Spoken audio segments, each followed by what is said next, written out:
Hello everyone, मेरा नाम अभिनव है and I have been selected as an AFO in PNB this year. और आज की इस वीडियो में हम कंप्लीट स्ट्रैटेजी देखेंगे कि कैसे मैंने तीनों सेक्शन को अप्रोच किया था अपने एग्जाम के टाइम और कैसे मैक्सिमम स्कोर कर सकते हैं प्रीलिम्स में और अपना सिलेक्शन सिक्योर कर सकते हैं। अगर आप इस साल अपेयर करने जा रहे हैं तो आप इस वीडियो को पूरा देखें और अगर चैनल पर नए हैं तो सब्सक्राइब जरूर कर लीजिए। तो चलिए शुरू करते हैं। तो जो पहली चीज हम ये देखने जा रहे हैं कि सिलेबस में मोस्ट इम्पोर्टेंट टॉपिक्स कौन कौन से हैं। जैसा कि हम सब जानते हैं कि प्रीलिम्स का सिलेबस 3 पार्ट में डिवाइडेड है, जो कि है एक पार्ट रीजनिंग का है, एक पार्ट क्वांट का है और एक पार्ट है इंग्लिश का। तो मैंने क्या किया है कि सभी पार्ट्स के सिलेबस को ग्रुप वाइज डिवाइड कर दिया है फॉर योर बेटर अंडरस्टैंडिंग। हम यह देखेंगे कि रीजनिंग में कौन कौन से चैप्टर्स हैं और कौन कौन से चैप्टर सबसे ज़्यादा इंपॉर्टेंट है और किसको किस तरीके से आप प्रिपेयर कर सकते हैं। सबसे पहला जो है वो मिसलेनियस चैप्टर्स, जिसमें इनइक्वालिटीज, ऑर्डर एंड रैंकिंग, फिर आता है blood relation, then coding decoding, syllogism. ये वैसे चैप्टर हैं जो सभी के प्रिपेयर होते हैं और ये काफ़ी इजी हैं प्रिपेयर करने के लिए और एग्जाम में इससे काफ़ी इजी क्वेश्चंस आते हैं। अगर आप चाहें तो इनको आराम से प्रिपेयर कर सकते हैं और इसमें आप 100% एक्यूरेसी मेंटेन कर सकते हैं एग्जाम में। नेक्स्ट जो सेक्शन है वो है हमारा पजल एंड सीटिंग अरेंजमेंट का।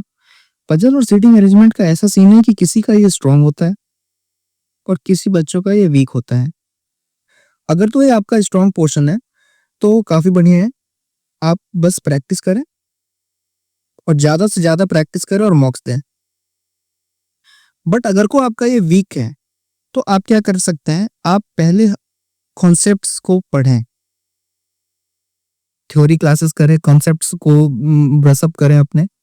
नेक्स्ट है कि आप अप्रोच को सीखें कि आप किस तरीके से अलग अलग टाइप्स के जो पजल है उसको अप्रोच कर सकते हैं, कौन सा तरीका आपको सूट करता है। एक पजल को अप्रोच करने के काफ़ी तरीके हो सकते हैं और कौन सा आपको सूट करता है ये आपको हर एक तरीके के अप्रोच को देखकर, सुनकर और प्रैक्टिस करके पता चलेगा।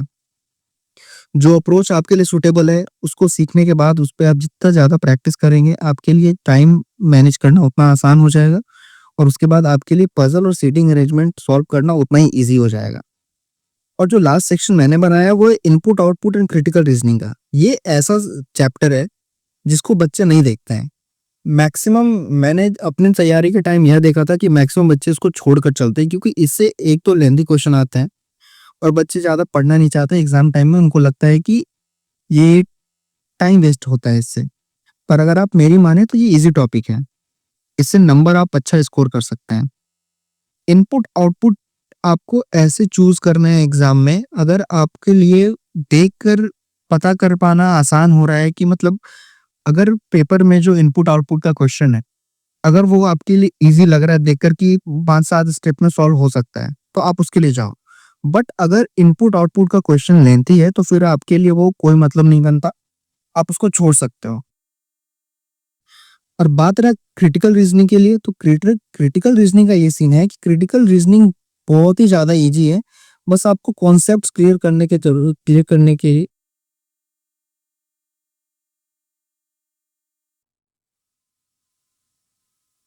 लास्ट है क्रिटिकल रीजनिंग। अगर क्रिटिकल रीजनिंग आपको देखा जाए ये काफ़ी इजी टॉपिक है, लोग इसको लेंथी पढ़ा देते हैं। अगर आपके कॉन्सेप्ट्स ब्रश्ड अप हैं तो आप इसको अप्रोच कर सकते हैं और स्कोर कर सकते हैं एग्जाम में। नेक्स्ट सेक्शन हम देखते हैं क्वांटिटेटिव एप्टीट्यूड के लिए। क्वांटिटेटिव एप्टीट्यूड में पहला सेक्शन में हम ये देखेंगे कि नंबर सिस्टम, सिंप्लीफिकेशन और क्वाड्रेटिक इक्वेशन जैसे चैप्टर्स आते हैं। अगर एग्जाम में आपके इससे क्वेश्चंस आ रहे हैं तो इसको आप फ्री मार्क्स समझें। और आईबीपीएस एएफओ के पेपर में यह देखा गया है कि हर साल 5 से 10 क्वेश्चन इस चैप्टर से, इन तीनों चैप्टर से मिलाकर आते ही हैं। तो 5 से 10 क्वेश्चन आपके लिए फ्री मार्क्स हैं। नेक्स्ट है जो अरिथमेटिक का जो पोर्शन है उसमें मैंने 2 सेक्शंस बनाए हैं। जो पहला है वो इजी सेक्शन है और जो सेकंड है ये मॉडरेट कहेंगे, आप इसको हार्ड नहीं कहेंगे, इसको आप मॉडरेट कह सकते हैं। और ये सेक्शन इजी है। तो इजी सेक्शन सबके प्रिपेयर्ड होते हैं जिसमें सब स्कोर करते हैं, तो आप इसमें गलती करना अफोर्ड नहीं कर सकते। But simple and compound interest and profit and loss का ये सीन है कि इससे क्वेश्चन 2 तरीके के आते हैं। एक तो वन लाइनर ईज़ी क्वेश्चन आ जाता है जो फ़ॉर्मूला बेस्ड हो सकता है, वन लाइनर, टू लाइनर या फ़ॉर्मूला बेस्ड। और सेकंड जो इसका हार्ड या आप मॉडरेट कह सकते हो, वो ऐसा सीन है उसका कि उसको डेटा सफिशिएंसी के अंदर इंटीग्रेट कर देते हैं। तो अगर डेटा सफिशिएंसी आपका स्ट्रॉन्ग पोर्शन है, अगर आपके पास टाइम एग्जाम हॉल में बच जा रहा है, तो आप डेटा सफिशिएंसी की ओर जा सकते हैं। कभी-कभी क्या होता है कि डेटा सफिशिएंसी काफ़ी ईज़ी होता है कोई क्वेश्चन, बस आपको देखने की ज़रूरत होती है और उसका आंसर आपको पता होता है। तो इसके लिए हमें इसे पढ़ना ज़रूरी है, इसे हम छोड़ नहीं सकते। और लास्ट है डेटा इंटरप्रिटेशन। डेटा इंटरप्रिटेशन आपका स्पीड मैथ और अरिथमेटिक जितना स्ट्रांग होगा, डेटा डेटा इंटरप्रिटेशन वाला सेक्शन आपके लिए उतना ईज़ी होगा। और एग्ज़ाम में 3 से 4 डेटा इंटरप्रिटेशन हम हर साल देखते हैं। लास्ट सेक्शन है इंग्लिश। इंग्लिश को मैंने रीडिंग और ग्रामर 2 पार्ट में डिवाइड कर रखा है। रीडिंग में आपके reading comprehension, cloze test, phrase replacement and parajumble आते हैं। और ग्रामर के लिए आपको देखना है एरर डिटेक्शन। तो इसके बारे में हम आगे डिटेल में बात करेंगे। अब देखते हैं कि क्वांट को किस तरीके से आप अप्रोच कर सकते हैं एग्जाम हॉल में, या फिर अपने प्रिपरेशन के टाइम आप इसको कैसे प्रिपेयर कर सकते हैं। क्वांट में क्या है कि आप मैंने जो सेक्शंस बताए हैं उसके हिसाब से अगर आप चलेंगे तो सबसे पहले आपको अपने कॉन्सेप्ट्स को ब्रश अप करना होगा, और जो भी आप पढ़ते हैं उसका एक नोट प्रिपेयर करना होगा आपको। हर एक तरह के सवाल के नोट्स आपके पास अगर होंगे तो आपके लिए प्रैक्टिस करना उतना ही आसान होगा। अगर आप किसी एक तरीके के सवाल में फंसते हैं तो आप बैक बैक जाकर आप देख सकते हैं कि मेरे नोट्स में किस तरीके का क्या सीन बना हुआ था, किस तरह के क्वेश्चन को किस तरीके से मैंने अप्रोच किया है, और फिर आप आगे बना सकते हैं। मैथ्स स्टार्ट करने से पहले आपने एक चीज़ का नाम सुना होगा, स्पीड मैथ्स। स्पीड मैथ्स में आप अगर देखें तो वो स्क्वायर्स और उनके रूट्स, क्यूब्स और उनके रूट्स, सारे addition, subtraction, division and multiplication किस तरीके से करते हैं और किस तरीके से आप फास्ट कर सकते हैं अपने कैलकुलेशन को, ये बताया जाता है। तो आपका स्पीड मैथ्स काफ़ी स्ट्रांग होना चाहिए। आपके लिए टेबल्स उतने ही ज़रूरी हैं जितना बाकी का पोर्शन है क्वांट का। आपके लिए टेबल्स आपको 25 तक मगअप होने ही चाहिए मिनिमम। और अगर आपके पास 25 तक याद है आपको तो फिर आप आगे एक्सटेंड कर सकते हैं 30 तक, उससे ज़्यादा जाने की ज़रूरत नहीं है। नेक्स्ट है, आपने कॉन्सेप्ट ब्रश अप कर लिए तो आप क्वेश्चन प्रैक्टिस करो।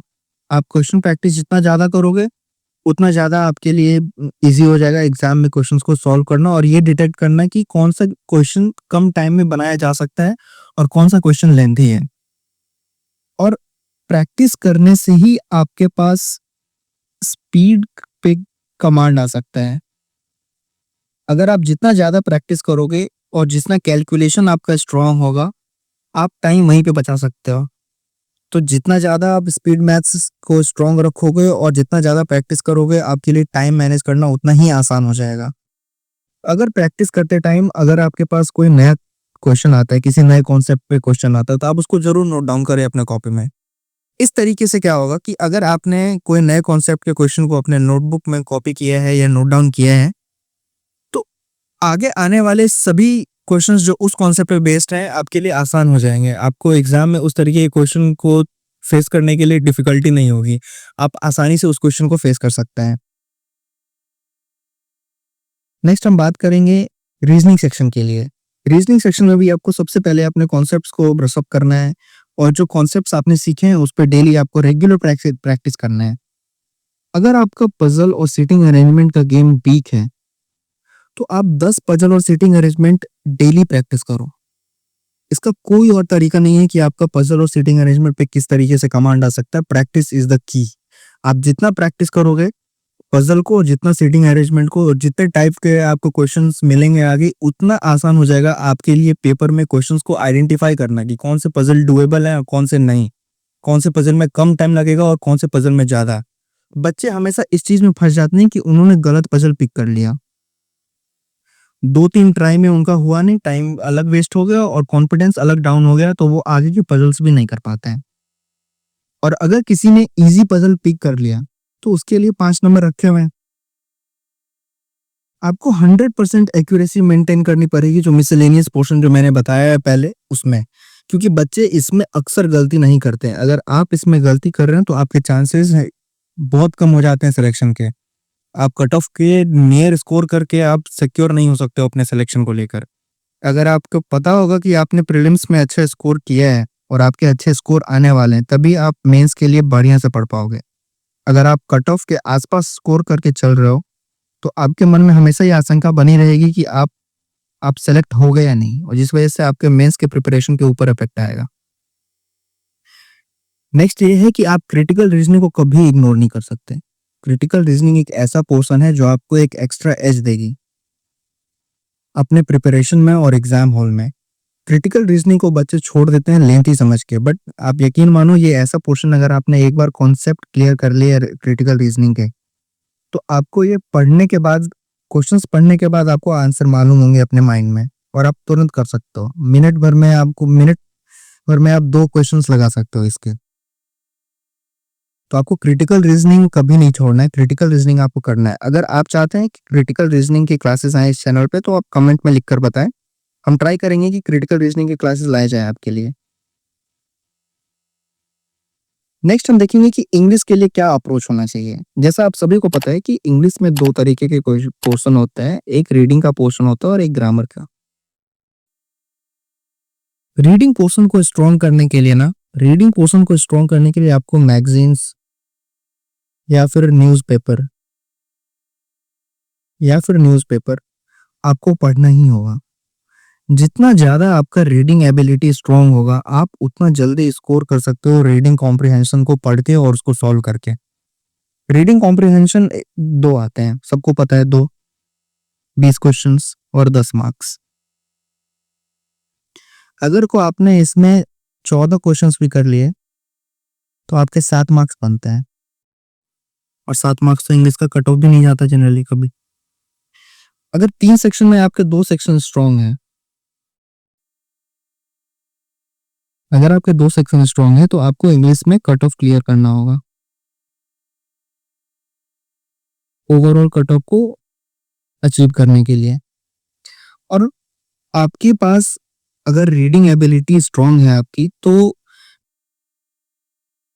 रीडिंग कॉम्प्रिहेंशन और क्लोज टेस्ट, पैराचंबल, इन तीनों से ही आप कर सकते हो। आपको ग्रामर पढ़ने की जरूरत ही नहीं पड़ेगी।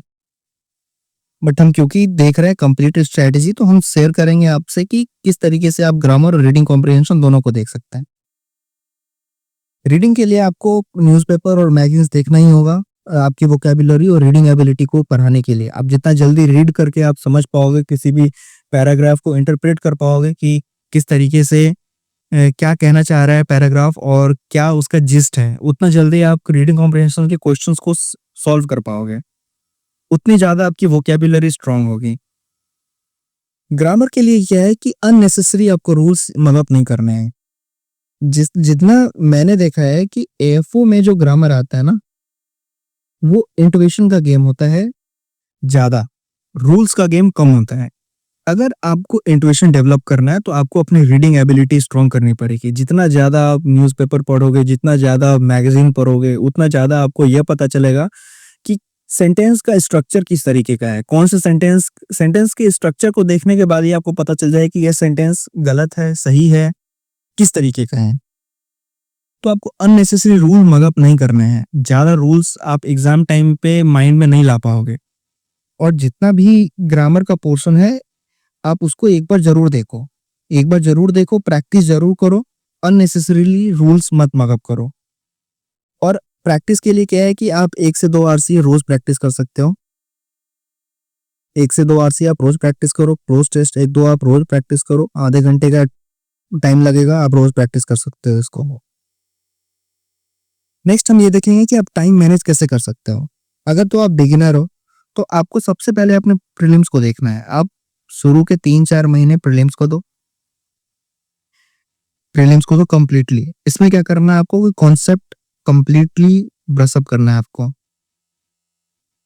आपने सारे चैप्टर्स के कॉन्सेप्ट देखे, सारे चैप्टर्स की क्लास किए, थोड़े थोड़े प्रैक्टिस करते रहे, तो आपका एक बार को अगर सिलेबस खत्म हो जाता है तो आप फिर मेंस के लिए स्टार्ट कर सकते हो प्रीलिम्स के लिए प्रैक्टिस करते हुए। मेंस को आप 60% टाइम दो और प्रीलिम्स के क्वेश्चन प्रैक्टिस को आप 40% टाइम दो। आप एक दिन में प्रीलिम्स के 2 सब्जेक्ट करो और मेंस को रोज पढ़ो, हैं? और अगर आपको 50-50% टाइम देना है तो आप अपने नीड के हिसाब से देख सकते हो। पर अगर आपने प्रिपरेशन काफ़ी पहले स्टार्ट करी है, अगर आप पहला अटेम्प्ट में क्लियर नहीं हो और आप दूसरा अटेम्प्ट देने को जा रहे हो, तो आप प्रीलिम्स और मेंस दोनों को साथ में लेकर चलो। आप अपने नीड के अकॉर्डिंग 60-40, 70-30 या 50-50 में टाइम को डिवाइड कर सकते हो, ठीक है? और टाइम मैनेज करने का सबसे बेस्ट तरीका है मॉक्स लगाना। आप जितना ज़्यादा मॉक लगाओगे, उतना ज़्यादा आपके लिए टाइम मैनेज करना आसान हो जाएगा। आपको एग्ज़ाम एनवायरनमेंट की आदत पड़ जाएगी मॉक्स लगाते-लगाते। और मॉक लगाने के लिए कई साइट है, आप एग्रो अकेडमी के ऊपर मॉक्स लगा सकते हो। अदर साइट जैसे Oliveboard, test book, practice mock, इन सब के ऊपर आप मॉक लगाओ। मॉक जितना लगाओगे आप, उतना ज़्यादा टाइम मैनेज करने के आदी बनोगे, उतना ज़्यादा आप आसानी से टाइम मैनेज कर सकते हो एग्ज़ाम हॉल में और उतना ज़्यादा आपके लिए आसानी होगा। और सबसे बड़ी बात ये, जब भी आप एग्ज़ाम देने जाओगे, आपके अंदर का डर खत्म हो जाएगा मॉक्स देने से। नेक्स्ट है, अगर आप प्रैक्टिस करना चाहते हैं क्वेश्चन, तो आप हमसे टेलीग्राम चैनल पे जॉइन कर सकते हैं। टेलीग्राम चैनल का लिंक डिस्क्रिप्शन में मिल जाएगा और नाम है AFO prelims 247 by Agro Academy. Thanks for watching, मिलते हैं अगले वीडियो में।